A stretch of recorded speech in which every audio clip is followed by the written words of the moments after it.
ama m na unu ka nọ esonyere anyị na matters of the moment. Oge anyị ji atụ ihe uche, oge tutu na gbugbu anyị ji akpa nkata n'ihe gbasara anyị n'okwu akpụ n'ọnụ. Onya bụ matters of the moment. A segment of Breakfast Show Good Morning Cold City. And today we have the good fortunes of hosting the Honorable Commissioner for Culture and Tourism in Enugu State, Dame Ugochi Madueke. Anyị ekene gị ọmalịcha nwaanyị. Ọ dị nke ọnya bụrụ na telivishọn ka a na-afụ gị kịta ka ndị mmadụ ghọta ihe m na-ekwu. Ndị Enugu ekene m unu, ụtụtụ ọma nọ nke onye chiri ya zere. Ọ na-asụkwa Igbo so oge esi anyị wee sụ Igbo na mkparịta ụka anyị ata onye aka ikwana anyị nwa bụ ndị isi oche sụọ Igbo a nwekwa ka ọ dị. Echefukwala na abụ m kọmishọna na-ahụ maka ọdịnala. Oh, culture. Eyinụ. Onye bụ ihe melụ. Asụsụ anyị bụkwa ọdịnala. Onye bụ ihe melụ. Ọkwa ihe ejiri mara anyị. Mgbanụ ụgbọjugodolụnụ bute na oche unu nso n'igwe okwu ka anyị bido nkata ozugbo lotekwa na ị ga-esonyere anyị mgbe ọbụla na ime this segment by ịkpọ anyị na 0907-275-9950 0907-275-9950 ma ọ bụ ịkpọ anyị na 0706-815-8029 0706-815-8029 ka ị jụọ the Commissioner for Culture and Tourism ajụjụ ọbụla ị chọrọ ịjụ ya gbasatalụ ọlụ Enugu State gọọmenti ji na ministry nke ọnyanwa na-afụ maka ya. Ihe anyị chọrọ ịgbakwasị ụkwụ wee kpaa nkata tata bụ exploring abandoned tourist sites in Enugu State, and we're having this chat with the Commissioner. So ọtụtụ ihe emego n'Enugu State. Anyị akpọgo other commissioners ekwuo maka ụzọ, ekwuo maka ọkụ, ekwuo maka mmiri, ekwuo maka smart schools, ekwuo maka smart hey Dame Ugochi Madueke ọnụ akalia. Anyị bịara ọnụ. Anyị anụkatakwa anyị bido n'ụba na Hotel Presidential. Most of us that grew up in Enugu will always remember that hotel with nostalgia. Ka ọ dị mgbe nwa. Mgbe ahụ ọ dịkwa otu ahụ ọ na-aba anyị n'anya asị nkwụsị ịkụ aka mma akụ. Kwụsịbe ike. Ọ bụ na beelụ dị kịta anyị enwerọkwa bel. Ọ dịbere late ị ga-abịakwa ọzọ. Biko ihe ndị a ihe na-eme kedu ihe na-akpọtụ na tourism ministry? Ndị Enugu ekenekwa m unu ọzọ. Afa m ka o si wee kwuo bụ Dame Ugochi Madueke. Abụkwanụ m kọmishọna na-ahụ maka ọdịnala, njere oriri na ọṅụṅụ.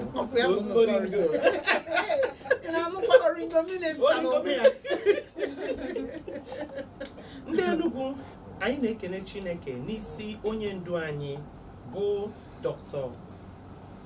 Peter Ndubuisi Mba, onye Chineke wetere ka o wee mezie Enugu Steeti, onye Chineke nna zitere ka emezie Enugu.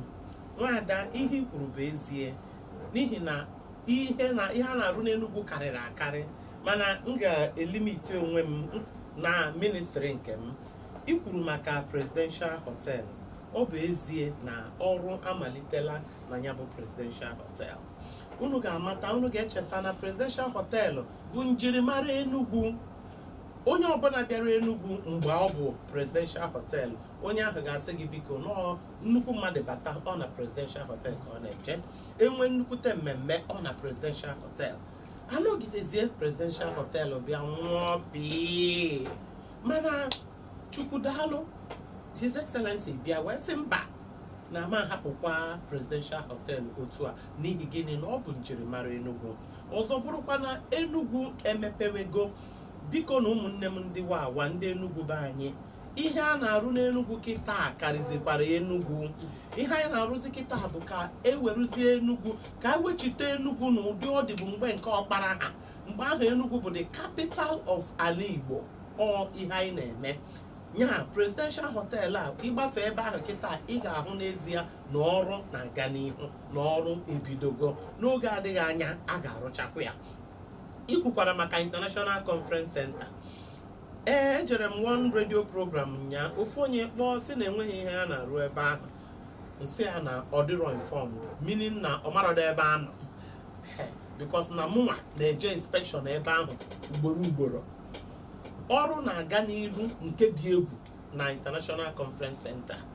Iru ebe ahụ ị ga-ahụ na ihe His Excellency na-eme ebe ahụ ọ bụrụ ndị Ọnịcha asị gị dịrọ mma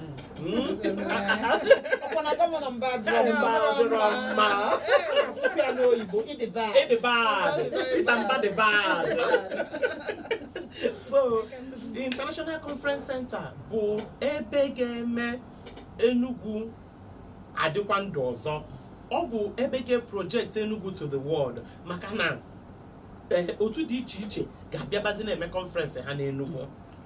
Anyị ga na-enwetazi ndị Nigerian Bar Association, anyị ga na-enwetazi ndị ICAN, anyị ga na-enwetazi ma ndị pharmacist, ndị otu dị iche iche, ndị Rotary International na-ebukwa crowd.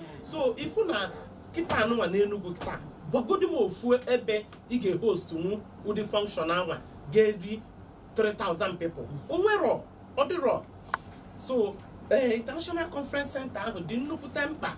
Ihe ndị ọzọ dịchakwana ya, enwekwa ebe a na-enere ihe onyonyo nke ndị oyibo na-akpọ sinema dị n'ime.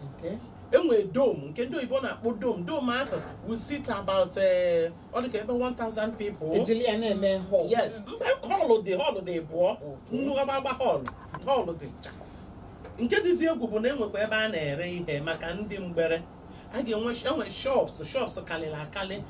So anyị bịakwazie n'anya sikwa na n'ebe ọ bụ na International Conference Center na bụ ụdị ebube anụnwa abịa na ọ ga-adịkwazi mma ka anyị mezie ya ka ọ bụrụ a city center. City center bụ ebe ọ ga-abịa ịbata ihe niile a na-eme ihe niile zuo. Anyị wee sị ka arụnyekwuo maka na anadị ebe ahụ kalịrị akali. Anyị wee sị ka etinyekwuo dis 380 rooms 5 star, ọbụrụkwa 4, ọbụrụkwa 3, 5 star. Ka etinye 5 star hotel anụnwa ebe ahụ. Ndị na-apụ eje ebe ọzọ ga-aghọta o wee bụrụ na isizie ịma na anyị nwere international airport nwekwa idea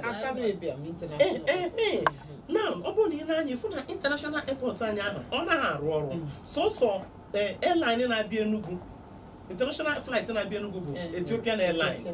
Mana anyị chọọ ka Enugu anyị ka Emirates bịa, anyị chọọ ka Qatar Airline bịaba, anyị chọọ ka British Airways bịaba, anyị chọọ ka Delta Airline.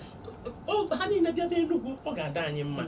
Ha niile bịaba Enugu, onye na-ere mango bupute ole, onye na-ele icheku bupute ole, afịa na-azụ n'Enugu niile ịghọtago. Mana otu ọ dị kịta ọ naghị arụ ọrụ. So onye ka anyị nele anya wee sị mba na for this our international airport to work na enidiri ezigbote hotel n'Enugu ga-amachikwa international standard. Ịbịa n'anya kịta anyị nwere Marriott n'Enugu, anyị nwere Hilton n'Enugu, anyị nwere Sheraton n'Enugu, anyị nwere 4 Point n'Enugu, anyị nwere any brand.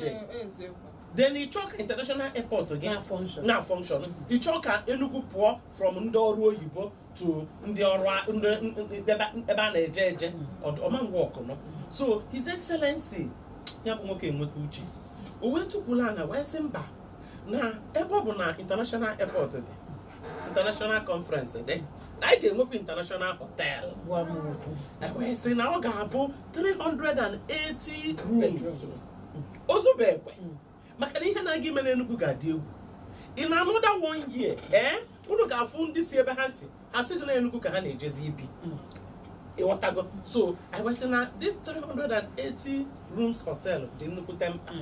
Wee site kwa ya na that same place International Conference Center dị. So ifu na ndị bịa conference nwere ebe ị na-eje hotel gị dị ebe anwa. Ichi ugwu mmiri ọ dị ebe ahụ, conference gị dị ebe ahụ, cinema dị ebe ahụ, shop dị ebe ahụ, nri dị ebe ahụ. Oh, gịnị ebe ihe niile zuru ezu. Home away from home. Home away from home. Where great minds meet. Honorable Commissioner, I can't wait to see that happen in Enugu. Very soon. Oh, okay. You need to go away now. Sound look also hotel or tourism. I go hotel presidential and Yabana conference center. Ebe international outlook. Again, where a 5-star hotel or they call Siabo tourism. ke nke na-eme ọzọ si abụ ebe unu na-etinye anya na gọọmenti keki ise ebe anọ ọ dị ka ịda aga ọ ga-abụ na m amara ebe Ide anọ nke bifo news. kpọfee m kọmishọna ị mara nke na-akpọtụ kpọfee m ndị Enugu mgbe emechara anyị appoint as commissioners mgbe bịa wee tụpụla ala wee nenebe Enugu maka na abụ m nwa Enugu pụyalịbakwa ma mgbe ị nọ aga na-apụyalị m Chinatown primary school jụọ ọkụ na anọ girls ịghọtagote abụ m nwa Enugu 042 dị gị n'arụ abụ m onye Enugu a na-anụ m n'Enugu so ezu m ezu nya wee bido wee kwụghalịba wee sị ka m chọba kene ihe dị n'Enugu mgbe kpọọ ndị local government chairman nọ mgbe ahụ wee sị ha biko na onye ọbụla ma ihe dị na bie ọ bụ na enwe a tourist site dị bụ unu biko send alụnụ ya anyị akwụsịrịkwa ebe ahụ anyị wee bịa wee inaugurate local government tourism committee nke local government chairman bụ onye isi ya a councillor ga-adị in charge of tourism committee nọkwa na ya ofu igwe na local government ahụ nọ na ya then a ga-enwe 3 other members even DPO local government ahụ nọkwa na ya anyị wee inaugurate ha anyị wee bido njem wee jegide wee fụ na Enugu na Chukwu afụka Enugu n'anya anyị wee fụ na Chukwu gọziri Enugu nne ịmaka na enwe ebe a na-akpọ ọhụm waterfall ọhụm dị n'Udi local government ilu ebe a Ikenebe Chukwu for Enugu steeti ihe anyị na ọhụm bụzikwa national monument ya alụbaghị ya ka na oso na ihe dị na pipeline o so n'ihe dị na pipeline mana pipeline nke ha ma kpọchazi ya pipeline because before December we'll be done with ma ọhụm ma Ezimo waterfall ma Eziagụ complex nke ha na-akpọkwa Heneke ma nke dị n'ọgwụ nke ọgwụ ama m ọgwụ dị n'ọgwụ waterfall ma Akpọfụ Lake nke dị na Nkanu East local government ma Ojiarumu nke dị na Inyi Oji River local government ma enwe gịnị bụ Ojiarumu mmiri anwa buru ibu mmiri anwa 1000 people ga na-egwu ya ọma mgbarụ agbarụ yes ihe dị n'Enugu nke Eziagụkwanụ nke dị na Eziagụ kpọ ọkụ ofu akụkụ jụrụ oyi ofu akụkụ na-ekpo ọkụ ọ dịkwa na ị na-afụ ya ka ha na-abụ na-agakọ nya igbugide mmiri na nke jụrụ oyi oyi tụba gị banye eje ọkụ anyị nwekwaziri nke ndị oyibo nke ndị Igbo na-akpọ ọgba caves yes anyị nwere cave dị na Eziagụ a ofu Eziagụ a cave nke Eziagụ a ha kpọrọ ebe Chukwu biri ọ dị n'ọha na Eziagụ local government anyị ejekọkwa ya o wee bụ na n'ezie asị m unu na ọ dịkwa ka Chukwu biri ebe ahụ n'eziokwu kedu ka ọ dị kọwala anyị bife anyị eje Enugu ga-ejekwa ọ dị n'azụ the local government headquarters secretariat na anị ya so iru ebe ahụ ifu ọlụ ebube Chukwu so a sị na Chukwu bi ebe ahụ enwe nọgidezie ndị ụwa ụmụ mmadụ wee nyegide nwoke nsogbu mkpọtụ karịa onye di enyere ego nri ojekwube Chukwu onye ịmaga ụdị ha ụgwọ akwụkwọ ọgwụ ejekwube Chukwu nwoke wee nọgide wee sị mba na ndị Eziagụ enyekarịa ya nsogbu ka ya jegha mana ịbata ebe ahụ ma na Chukwu ebibigo ilu ebe ahụ ị ga-afụ ihe dịka ite ị ga-afụ ihe dịka akwa ya bed it will be is obvious na mmadụ biri ya mana mazibụ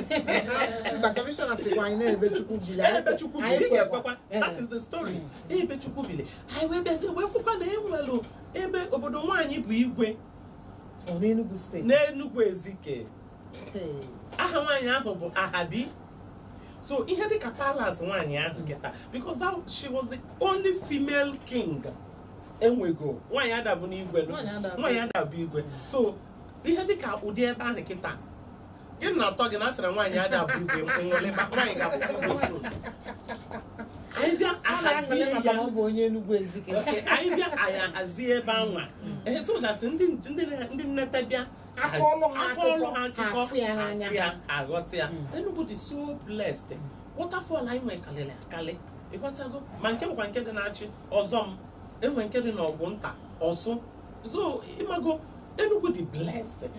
Amara m nke m ga-akpọ ka m gara ibe ya. Ịmakwa na enwe piramid na Enugu. Pyramid. Yes, na Nsụde. Pyramid gị na nke groundnut ko rice. Pyramid. Natural pyramid. Now, the story wee bụrụ na even Google you ga fear the Nsụde pyramid. But ha sị na mgbe ahụ na ihe a na-eme bụ every 10 years. Ụmụ nwaanyị eje mezigharịa ya ịmago mana ndị ọcha mebikwa n'ụfọdụ ihe. Ndị ọcha abịazie wee nyebezie ha the impression maybe na a na-efe ya efe ọ na agụ ịmago ha kwụsịzie since 1935 aka agabere ya afịfịa tochicha ya. So na ihe anyị nọkwa kịta bụkwa gịnị recover kwe ọ dị 10 ise n'aka nna ise n'aka ekpe. The pyramid. Yes. Na Nsụde ọ dị na Nsụde. Then enwekwalụ ebe ọzọ enwe crocodile na Agụiyi. Agụiyi ka nkụ, Lake Agụiyi nọba anyị ka nkụ. Mana nke dị iche bụ nke Ọzala Nkanu West. Ilu ebe ahụ onye na-agọ ya kpọọ nke nwoke, Agụiyi nke nwoke apụta. Ha da-abịa together. Ịma mmekata efu ka ya na nwunye ya pụta. Ha na-abịa iche iche. Nke ọbụla ọ kpọrọ ọkpọ nke nwaanyị apụta, ọkpọ nke nwoke apụta. So họteelụ anyị na-alụ bụ maka na anyị ma ihe ga-eme n'Enugu. Anyị ma ụdị enwere ike ịna-anya n'elu plen adapịa, ịna-anya n'elu na plen, ịna-anya n'elu na plen, ịna-anya n'elu na plen. Ọ dị otu awa like ndị a niile a ga-ewe n'ọrụ. Ịma na arụcha ihe a niile ha niile function ba. Ifu na onye na-egbu anụ ọ bụrụ na ọ na-egbubu ofu efi ogbuwezi ya ịtọ. Maka na ndị na-eli nri dị. Onye na-ere ose ọ bụrụ na ọ na-egobe ofu nkata ogobezi ya ịtọ. So ọ bụrụ dị sọsọ ndị a ga-ewe n'ọrụ bụ ihe ga-ebenefit directly. Enwekwu indirect employment because na ọ ga-agbasa onye ọbụla ga-elite elele dị na ya. Ka m kwụsịgodo ebe a. Okay, ka anyị gwakwa ndị na-ege anyị ntị, ọ bụ na ihe anyị na-eme dị unu mma. Unu enwere ajụjụ, unu enwe okwu, unu etinyela anyị ọnụ n'ọmalịcha aka anyị na-akọta. Ị na-akpọkwa iwere onu be anyị na-ajụ ajụjụ a ka ndị be anyị kọmishọna ada n'oyibo sometimes maka ama m na ọbịa ga-ebe asụ oyibo mana ọ da anụ sometimes. So ịkpọ iwere onu be anyị bụ ya okwu so that ndị be anyị nọcha n'ime obodo na-ege ntị aghọta ihe anụ anyị na-ekwu n'ụtụtụ a. Nọmbas ị ga-akpọ wee join ya our conversation bụ 0907-275-9950 0907-275-9950 or 0706-815-8029 0706-815-8029. Kedu ihe anyị na-akpa maka ya taa? Exploring abandoned tourist sites in Enugu State, a chat with the commissioner. Onye akpọrọ ewekwa n'iwe na ma egbubigo kọlụ gị amakwa nke o si wee. Okay, ọ ka na ya. Good morning. Thank you for joining us. Kea fagi ka ebe isi akpa anyị. Oh. Amarakwa m ihe mezi nke a biko. Okay.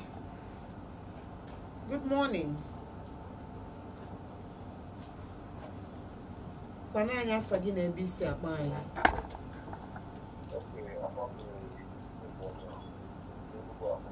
Ugochukwu, welcome to the program.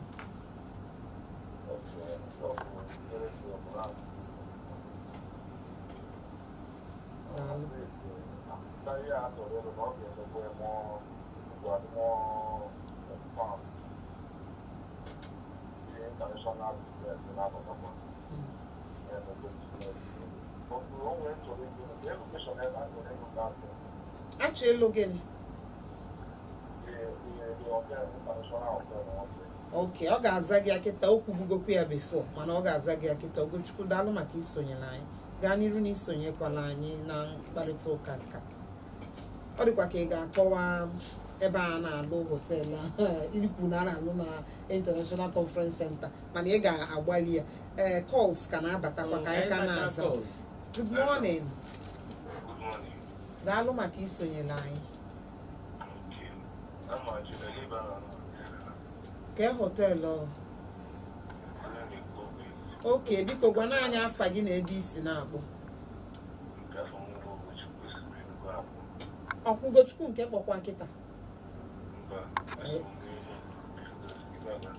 Okay, ngwanụ daalụ Ugochukwu. Ka anyị zie onye ọzọ na-akpa anyị. Ọ dịkwa ka ọ mụ ga-ejizi aka m wee kwuo ebe a na-alụ họteelụ. A na-alụ ya n'ime International Conference Center dị n'Independence Layout, the heart of the town, about 15 minutes drive from the international airport. Mana commissioner nọ ebe a, bụrụ m ga-ekwuli ọnụ ya. Good morning. Daalụ. Ekele dịrị gị.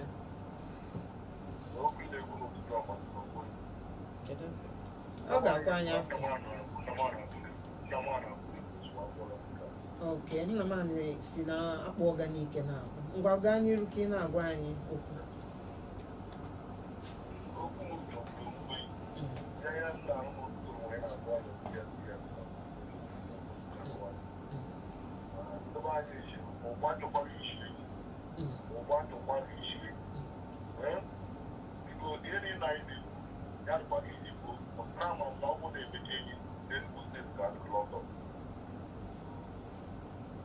Daalụ nna m anyị. Ọ na-ege gị ntị.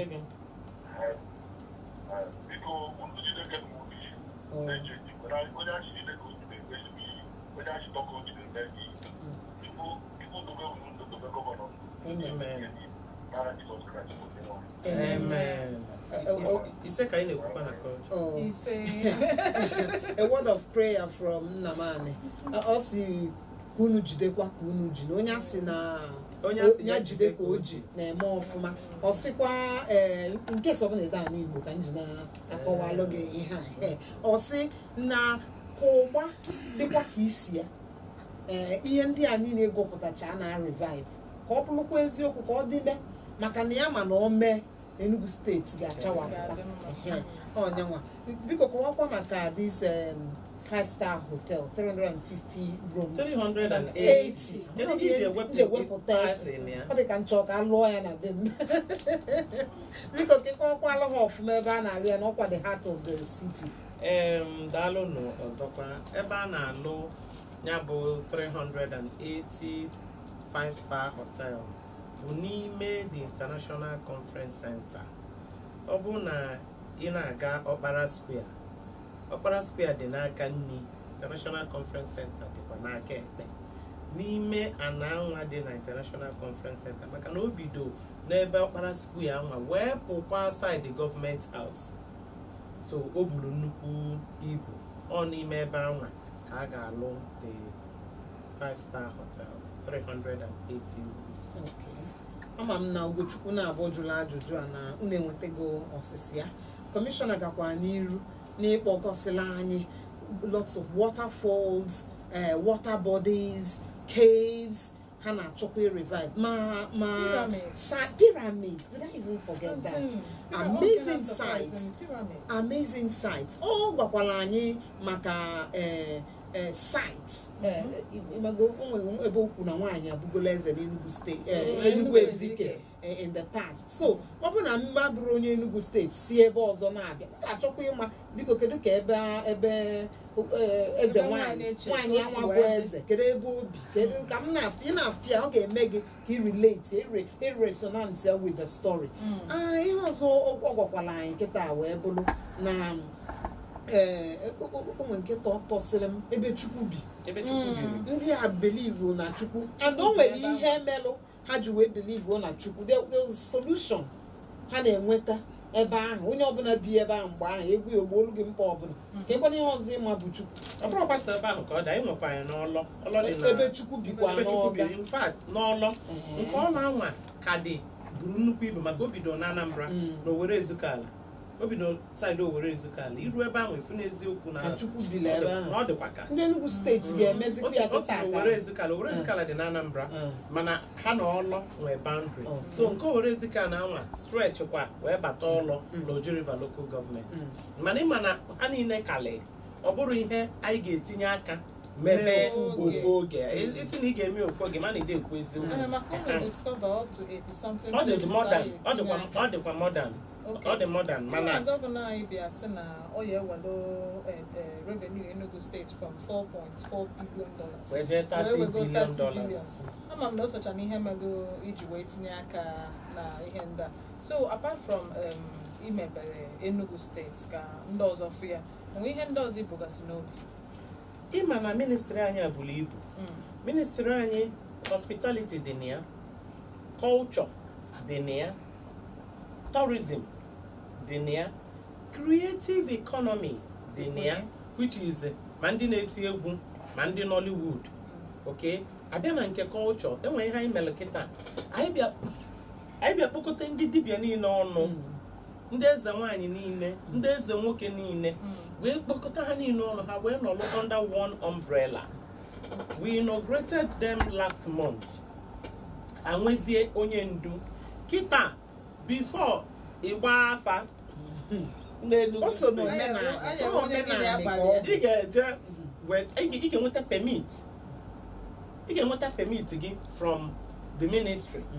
Agwago m ha ọ da akọkwa na ure enyi ịkọ ure enyi anyị na-alụ gị laịsensị gị nke a na-ele mmadụ achiere ha na-akọcha people ime poison anyị analụ gị certificate gị, anyị analụ gị your permit. So before ịkọkwa arụ mmadụ mba ife mmelụ na ya bụ okwu bụ na abịalụ m set ya up a committee chaired by onye isi ndị mmọnwụ na ministry anyị. Maka na ịbịa na ministry anyị anyị nwere department na-afụ maka mmọnwụ. Dịka nsi kwuo okwu baa n'okwu mmọnwụ okwu nwoke nwaanyị ewepụ aka ya, ọkwa ịfụrụ mmọnwụ, ọkwa ịfụrụ ọjị okwu nwoke ịma omenala commission adịghị etinye ọnụ na ya. Ha ejegokwanụ mechaa investigation ha niile wee nye m report, wee nye their recommendation ha nwụ. In fact, before anyị na-akarịdị out recommendation anyị, obodo anwa na onwe ha ewejigola aka ha wee mee ihe kwesịrịnụ ka ha mee. So abịa na ihe gbasara mmọnwụ, mgbe anyị wepụtara ofu ụbọchị mmọnwụ niile eji mara Enugu ga na-apụta, ọnya bụ nke mkpọrọ mmọnwụ festival nke anyị na-ene anya na ọ ga-adị na October. Okay, nwa ndị Enugu, the Ministry of Culture and Tourism kwadokwala akwado nyere anyị aka ka anyị kpalie amụ. Ọ bụrụkwa sọsọ mgbe a na-agba ihe ọgbụgba mgbe mmemme kama na akpọtecha this tourism site ịnọkata ịkpọrọ ndị be gị jekene picnic na a na-emekwana ya, ndị ọcha na-emekwana ya. Ịkpọrọ ndị be gị je n'alị anya, asị gị na waterfall na a na-eje ya, unu eje ụmụ gị afụ ya n'anya, ọma bụ cartoon, ọma bụ film, ha na-ekiri ha na-afụ ya. Ụfọdụ ga-abanyenwu n'ime mmiri abanye. Ọ bụrụkwa mụ ma mfụ ebe a mmiri na-ekpo ọkụ one side na-eju oyi, m ga-achọkwa ije m ga-eje ka m fụ n'anya ndị nnachie skuul fụga ebe ụmụazị na-akọ akụkọ ma skuul bidosia jee na-akọrọ ha na ya fụrụ ya n'anya, fụ ma ebe Chukwu bi. Isizikwa ya na ịdọrọkwa Chukwu bi ebe ahụ, nke a gbasara gị nyanwa fụga ebe Chukwu bi. So ọ bụrụ Enugu steeti anyị na-eje efu, a sị anyị na before the end of the year na anyị ga-afụ ihe anyị atụbara anya. Onwedị nke na-atọ m ka this ICC coming to life, hotel presidential coming to life, Independence Law taa ga na-emekwa eme. M ga-akwụnwụzikwa ụgwọ ụlọ mgbe a na Independence Law taa. Ọ bụrụ onye mụ ihe, onye dị smart, onye na-eje na-aga aga, ihe kwesịrị ime kịta bụ iji nwere ọnwa ya ịghọtago. Je chọọ ma enwe ebe ị ga-enweta shop around mana dịte bụ na ebe ọbụla ị nọ n'Enugu ị ga-erite elele, ịnọlụgodi n'ime afịa ị ga-erite elele, ebe ọbụla ị nọ n'Enugu ị ga-erite elele ya. Onya bụ the good thing about this whole thing. Anywhere you are, you will benefit from it. Okay, anyị ga-ejikwala otu a wee kwuchaa okwu anụ n'ụbọchị nke taa, maka na arapụ anyị dị kind of excitement dị ma mụ ha na-arụ anyị nwere ike anya na-akpịachi efo onye amalutezi na anyị ada m ekwuzi okwu ịṅụ mmiri ma ọ iri nne. Obi dị anyị mma ka isi bịa sonye na kọwapụtakwalụ ndị Enugu ihe a na-eme, ka ọ da na-abụ na anyị gụta ihe ụfọdụ na soshal midia ma ọ bụ steshọn dịka ESBS buo ya isuo imi ihe ọ ga-abụ na anyị fụghị ya ka anyị malụ. Mana otu ọ bụ kọmishọna na-alụ ọlụ a bụ ihe pụtalụ bịa gwa anyị. Ama m na ọ bụ na ị na-elobu ọnwụ, hope adịbago gị n'ime. Ọ bụ na ị na-elobu mgbapụ, hope adịbago gị n'ime. Ọ bụ na iwe na-ewebu gị n'ụdị ọbụla n'ebe gọọmenti anọ, ịfụ na inwebe ego plan to support the government. Na ndị anụ nsọpụke sọpọtụ ha ebe ọfụma nsolu lite elele, maka sị na onye ọbụla bi n'Enugu na onye ọbụla bụ onye Enugu na onye ọbụla na-abịa Enugu bụ ndị ga-erite uru ihe a. Ọ chụpụ onwe ya n'ụgbọ amansịkwa nọ n'ụgbọ elutere ya, mee nke gị ka gọọmenti mee nke ya. Commissioner for Culture and Tourism, onwe okwu ikpeazụ inwe ikwu na program a? Ndị Enugu, anyị na-ekene unu otu unu si wee tụnyelụ His Excellency Dr. Peter Ndubuisi Mba vote. Ọ gwara unu na ihe anyị na unu nwere bụ contract, social contract, ọ ihe ọ kpọrọ ya. Unu fụrụ na gọvanọ anyị bụ Tọkọnadu, gọvanọ anyị bụ Ekwueme. Nkwa niile o kwere, unu fụrụ na ọ naghị emezu ya n'ofu n'ofu. Presidential o kwere nkwa ya, international conference o kwere nkwa ya, okay, tourism o kwere anyị nkwa tourism, unu fụrụ ihe na-eme. Ọ bụrụkwa so na tourism na sektọ niile, mana health dịka otu unu si malụ, wọdụ ọbụla dị n'Enugu, Enugu nwere 260 wards. Wọdụ ọbụla ga-enweta ụlọ ọgwụ, wọdụ ọbụla ga-enweta ụlọ akwụkwọ, smart school. Onye ọbụla, a lot of wards ebidogo nweta bịa. Ihe agba n'aka ejiro enyo enene ya. Biko ka anyị niile wepụta obi na-ekpelụ His Excellency ekpelụ, na-ayọ Chukwu ka ọ gbaa ya ume, ka onye ya ndụ, ka onye ya arụ ike, maka na Enugu adịgo mma. Ndị Enugu, tomorrow anyị atụgokwa down. Our tomorrow is here. Daalụ Dame Ugochi Mmadueke ịbịa solo anyị wee kpaa nkata na oge okwu akpụ n'ọnụ bụ matters of the moment na breakfast show Good Morning Coal City, ebe anyị kwuru maka the abandoned sites of Enugu State, revisiting them, reviving them, bringing them to life. Ya ka anyị kpaa n'ụbọchị tata.